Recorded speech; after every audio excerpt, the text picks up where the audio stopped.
So the flowers I'm using for today's arrangement are the Anthurium Safari, beautiful, rich, deep, dark red tones. Then I'm using the Hellebores. This one's called Queens Red. I have some carnations, again a really deep, deep colour. This one's called Zurrigo. Then I have my Rose Athena. This one's Pink Athena. You do get a white variety as well, which is more sort of an ivory tone really. But it's soft, subtle tones with its greener outer guard petals, blends really well with the rest of the Claret colour palette. And then last but by no means least, I have the Germini. This is a Germini Pomponi. It's actually, variety is called Ruby Ruby. I would always advocate that you wire gerbras. So just to give you a little idea on how to do that, I'm using a 70 by 300 millimeter green stub wire. I'm just going to pop that into the base of the head and then spin the stem round, wrapping the wire along the entire length. Then the beauty of that is you can actually bend the head into whatever position you want it to be.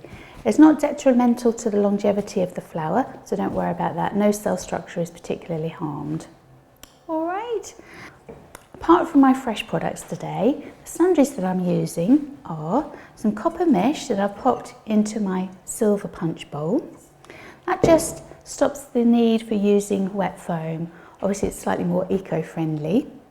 I've crushed it up so that you've got sufficient positions to place the stems in, so it should hold them nice and firmly. I've also got my usual florist box. So I'm only really using the scissors from my florist box today, and also wires that I've used to wire the gerbers up, which I've mentioned earlier was a 70 by 300 millimeter stub wire. All right, enjoy.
thank you for watching our demonstration. I hope you've enjoyed it. As always, I do have some top tips for you.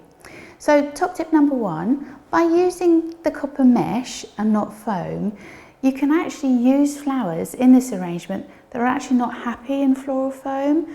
So flowers such as hydrangea, syringa, those type of hard woody stems that perhaps don't like being in Oasis or wet foam long term. It's also really eco-friendly. And top tip number 2, if you pop this into a cooler environment, you're going to get it to last that much longer. Top tip number 3, if you didn't want to use the copper mesh, you could actually form a grid pattern over the top of the bowl using 12mm anchor tape rather than the mesh. So that way you can actually thread the flowers in through the grid that you make. Or of course, you could use foam if you find it easier. Thank you so much for watching this month's Claret inspired arrangement. Next up, we're going to be exploring Pagoda Blue during the month of December. So look forward to that. So stay tuned. Don't forget to like us, share us with your friends, your family and your flower clubs. And don't forget to subscribe to our YouTube channel for lots more tips, hints and inspirational ideas. I look forward to welcoming you back again very soon. Thanks for watching. Goodbye for now.